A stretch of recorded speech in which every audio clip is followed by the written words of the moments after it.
నమస్కారం. సుప్రభాత ఘంటారావానికి స్వాగతం. ముందుగా ప్రధాన అంశాలు. ఏపీకి ప్రత్యేక సాయం చేయాలని అమిత్ షాను కోరిన చంద్రబాబు. కేంద్ర బడ్జెట్లో నిధులు కేటాయించాలని వినతి.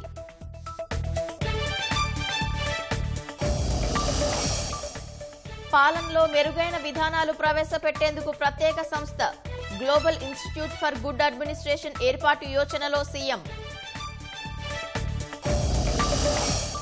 భూ రీసర్వే ప్రక్రియలో చిత్ర విచిత్రాలు బట్టబయలు. గనుల శాఖ సొమ్ము సర్వే రాళ్లపాలు.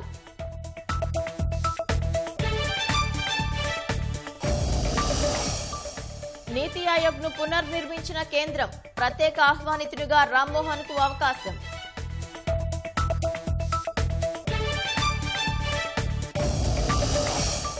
చెన్నై కోల్కతా జాతీయ రహదారితో అమరావతి అనుసంధానం.